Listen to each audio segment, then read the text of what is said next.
남을 돕는 건 분명 좋은 일인데 왜 가끔은 그게 짐처럼 느껴질까요? 도와주고 나서 괜히 서운해지고 인정받고 싶어지는 마음은 왜 생길까요? 오늘은 금강경 4번째 시간입니다. 지금까지 우리는 3가지를 살펴보았습니다. 1강에서는 응무소주 이생기심, 머무는 바 없이 마음을 내라는 금강경 전체를 관통하는 핵심 구절을 보았습니다. 2강에서는 아상, 나에 대한 집착을 살펴보았습니다. 내가 옳다. 나는 이런 사람이다. 이렇게 스스로를 꽉 붙잡는 마음이 어떻게 괴로움의 씨앗이 되는지 나누었습니다. 3강에서는 인상, 중생상, 수자상, 관계 속에서 서로를 규정하고 묶어버리는 여러 가지 상에 대해 이야기했습니다. 저 사람은 원래 그런 사람이야. 쟤는 변하지 않아. 이렇게 규정해버리는 순간 관계가 굳어지고 마음이 막히는 과정을 살펴보았습니다. 이제 이런 질문이 자연스럽게 따라옵니다. 그렇다면 남을 돕는 이 좋은 마음 안에는 어떤 집착이 숨어 있을까? 우리는 살면서 참 많이 돕습니다. 아이를 키우면서 돕고, 부모를 모시면서 돕고, 배우자를 챙기면서 돕습니다. 직장에서 후배를 도와주고, 동료의 일을 나누어 맡고, 이웃의 짐을 같이 들어주기도 합니다. 경제적으로 어려운 이들을 돕고, 단체를 통해 후원하고, 주말마다 자원봉사를 나가기도 합니다. 이렇게 말하면 왠지 거창한 선행을 떠올리기 쉽지만 사실 도움의 대부분은 아주 일상적인 자리에서 일어납니다. 무거운 짐을 대신 들어주고, 감정이 힘든 사람의 이야기를 들어주고, 아이 숙제를 봐주고, 몸이 아픈 부모님을 병원에 모시고 가는 일들입니다. 처음에는 대체로 따뜻한 마음으로 시작합니다. 도움이 되었으면 좋겠다. 이 사람이 조금이라도 편해졌으면 좋겠다. 그런데 시간이 조금 지나면 미묘하게 다른 감정들이 올라옵니다. 저 사람은 고마운 줄을 모른다. 저 정도면 좀 알아줘야 하는 거 아닌가. 내가 이렇게까지 해줬는데 너무 무심한 거 아니야? 도와주고 나서 오히려 마음이 상할 때도 있습니다. 해도 끝이 없는 것 같고 당연한 일처럼 여겨질 때 억울한 마음이 올라오기도 합니다. 그래서 어느 순간 속으로 이렇게 중얼거립니다. 내가 뭘 그렇게까지 해줘야 하나? 이제는 좀 나도 챙기며 살고 싶다. 남을 돕는 건 분명 좋은 일인데 왜 이렇게 복잡한 마음이 함께 따라올까요? 금강경은 이 지점을 아주 정확하게 짚어줍니다. 오늘은 금강경이 말하는 보살의 제도, 즉 보살이 남을 돕는 방식을 조금 더 자세히 살펴보려 합니다. 제도라는 말은 건너게 한다는 뜻입니다. 물이 가득한 강을 건널 때 다리를 놓아주거나 배를 태워 보내는 것처럼 고통의 강을 건너도록 도와주는 것을 제도라고 부릅니다. 그래서 불교에서는 중생을 제도한다라는 말을 자주 씁니다. 그런데 금강경은 아주 이상한 말을 합니다. 보살은 반드시 마땅히 이렇게 중생을 제도하되 실제로 제도한 중생이 있다고 생각해서는 안 된다. 중생을 구제했는데 구제한 중생이 없다니 이게 무슨 말일까요?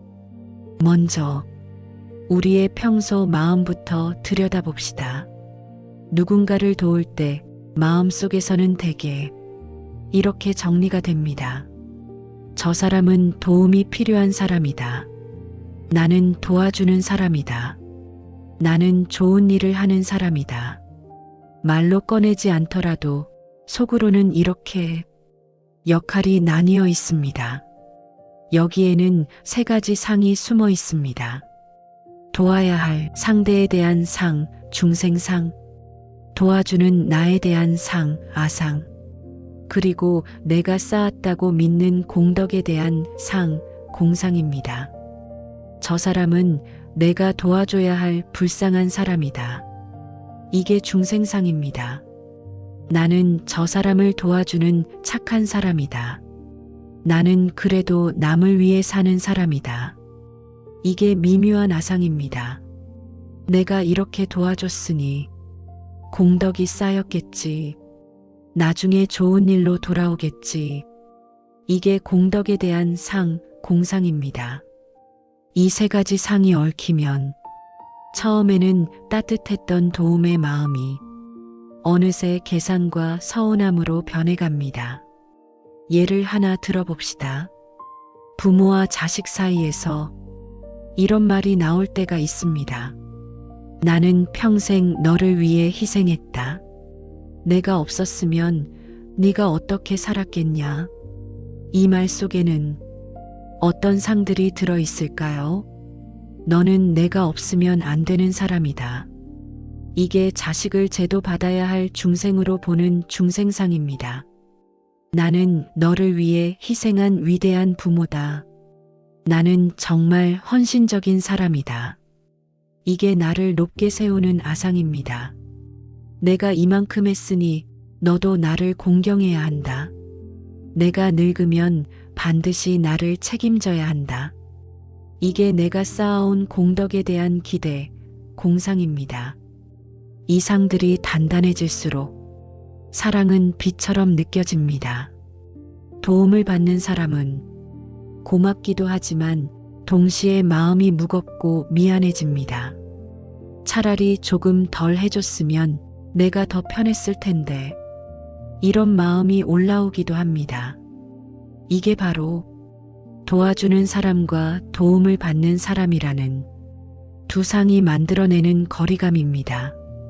사실 우리도 도움을 받을 때 비슷한 경험을 합니다. 도움을 받으면서도 편안한 도움과 괜히 불편하고 부담스러운 도움이 있습니다. 어떤 도움은 정말 고맙다, 마음이 참 편안하다, 이렇게 느껴지는데 어떤 도움은 고맙긴 한데 왠지 빚을 진 것 같다, 다음에 꼭 갚아야 할 것 같다, 이렇게 느껴집니다.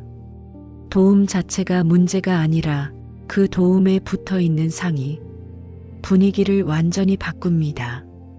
금강경은 바로 이 지점을 놓치지 않습니다. 보살은 중생을 제도하되 제도한 중생이 있다고 생각하지 않는다. 이 말은 두 가지 방향으로 들을 수 있습니다. 첫째, 돕되 상대를 영원한 약자로 고정하지 말라. 둘째, 돕되 나를 영원한 도와주는 사람 자리에 박제하지 말라. 우리는 흔히 이렇게 생각합니다. 도움을 필요로 하는 사람이 있고 도와줄 수 있는 나가 있다고. 그래서 스스로를 조금 더 위에 있는 자리, 조금은 더 깨끗한 자리로 세우기 쉽습니다. 나는 베푸는 사람, 저 사람은 받는 사람. 이 구도가 굳어질수록 관계 속에 보이지 않는 벽이 생깁니다. 도움을 주면서도 나도 모르게 우월감을 느낄 수 있고, 도움을 받는 사람은 고마움과 함께 열등감, 미안함, 거리감을 같이 느낍니다. 그래서 어느 순간 도움을 피하게 됩니다. 고맙긴 한데 그분을 보면 내가 작아지는 것 같아. 이런 말이 나옵니다. 그럴 때 우리는 저 사람은 은혜도 모른다, 도와줬더니 오히려 피한다, 이렇게 서운해하기 쉽습니다. 하지만 그 안을 잘 들여다보면 도움 속에 이미 상이 들어 있었던 것입니다. 나는 너보다 더 가진 사람이다. 나는 너를 일방적으로 도와줄 수 있는 사람이다. 이런 미세한 아상이 도움이라는 이름으로 포장되어 상대의 마음을 눌러왔을 수 있습니다. 금강경이 말하는 보살의 제도는 조금 다릅니다. 보살은 돕되 자신을 위에 있는 사람 자리에 세우지 않습니다. 상대를 아래에 있는 사람 자리에 두지 않습니다. 같은 자리에서 봅니다. 같이 늙어가고, 같이 아프고, 같이 외로움을 느끼는 동등한 인간으로 봅니다. 그래서 이렇게 생각합니다. 지금 이 순간 이 사람이 조금 덜 고통스럽기를, 지금 이 순간 이 사람이 한 걸음 편해지기를, 여기에서 끝입니다. 내가 이렇게 도와줬으니 저 사람은 나중에 어떻게 해야 한다. 이런 계산을 덧붙이지 않습니다. 내가 이렇게 했으니 얼마나 큰 공덕이 쌓였을까. 이런 생각에 오래 머물지 않습니다. 이 부분을 좀 더 또렷하게 하기 위해 부처님 설화 하나를 들어보겠습니다. 어느 날 사위국의 한 장자가 부처님과 승가를 위해 큰 공양을 준비했습니다. 온갖 음식을 정성껏 장만하고 집을 깨끗이 치우고 장식해서 많은 스님들을 초대했습니다. 공양이 끝난 뒤 사람들이 장자를 칭찬했습니다. 이렇게 큰 공양을 올렸으니 분명 큰 복을 받을 것입니다. 그 말에 장자의 마음도 조금은 뿌듯해졌습니다. 내가 이만큼 준비했으니 이 정도 공덕은 쌓였겠지 하는 생각이 스쳐갔습니다. 그때 부처님께서 조용히 말씀하셨습니다. 장자가 공덕을 짓긴 했지만 그 마음이 나와 공덕에 머문다면 그 공덕은 하늘에 쓰인 글자와 같아서 언젠가는 지워질 것이다. 그러나 내가 했다는 상의 없이, 이만큼 공덕을 쌓았다는 상의 없이 그저 할 바를 했다는 마음으로 공양한다면 그 공덕은 헤아릴 수 없다. 사람들은 음식의 양과 화려함을 보았지만 부처님은 그 마음속의 상을 보셨던 것입니다. 똑같이 공양을 올려도 거기에 나와 공덕에 대한 집착이 붙으면 도움이 곧 짐이 됩니다. 반대로 할 수 있었으니 했을 뿐이라고 보면 그 공양은 하는 이도 가볍고 받는 이도 편안합니다. 이 설화는 우리가 일상에서 돕는 모든 일과 연결됩니다. 자식을 돌보는 일도, 부모를 모시는 일도, 이웃을 돕는 일도 결국 마음의 상이 도움을 복으로도 만들고 짐으로도 만든다는 것입니다. 여기서 또 하나의 짧은 설화를 나누어 보겠습니다. 옛날 어떤 산사에 수행을 마치고 내려오는 스님이 있었습니다. 마을로 내려오던 길에 비를 만나 젖은 옷차림으로 한 초가집 앞을 지나가게 되었습니다. 그 집에는 아주 가난한 노파가 살고 있었는데 젖은 스님을 보고는 집으로 들어오라고 손짓을 했습니다. 노파는 자기가 먹으려고 아껴두었던 마지막 한 그릇 죽을 아무 말 없이 내어놓았습니다. 스님은 죽을 먹고 나서 고맙다는 말 외에는 아무 말도 하지 못했습니다. 노파는 그저 웃으며 이렇게 말했다고 전합니다. 스님, 저도 젊을 때 길에서 얻어먹으며 살던 적이 있었어요. 그때 누군가 한 그릇 죽을 내어준 덕분에 오늘까지 이렇게 살아왔지요.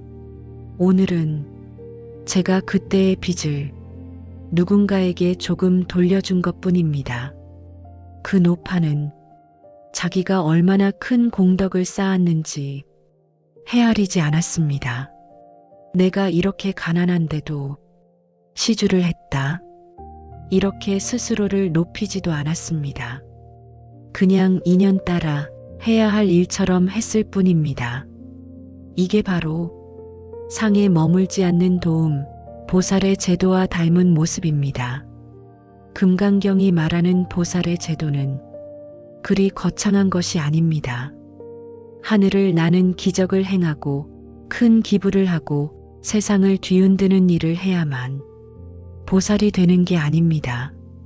작은 한 그릇 죽을 내어놓더라도 그 마음에 나와 공덕에 대한 두꺼운 상을 두지 않는 것, 내가 조금 더 가진 것을 잠시 흘려보내는 통로로 나 자신을 써주는 것, 바로 거기서 보살의 제도가 시작됩니다. 그래서 금강경은 다시 이렇게 말합니다. 머무는 바 없이 그 마음을 내라. 도울 때도 마음을 냅니다.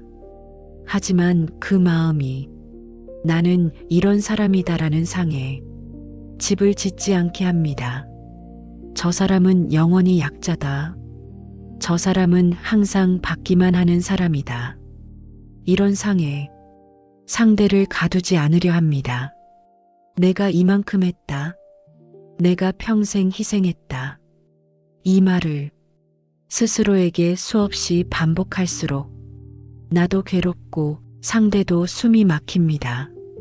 그래서 보살의 길은 도움을 멈추는 길이 아니라 도움에 붙어 있는 상을 하나씩 내려놓는 길입니다.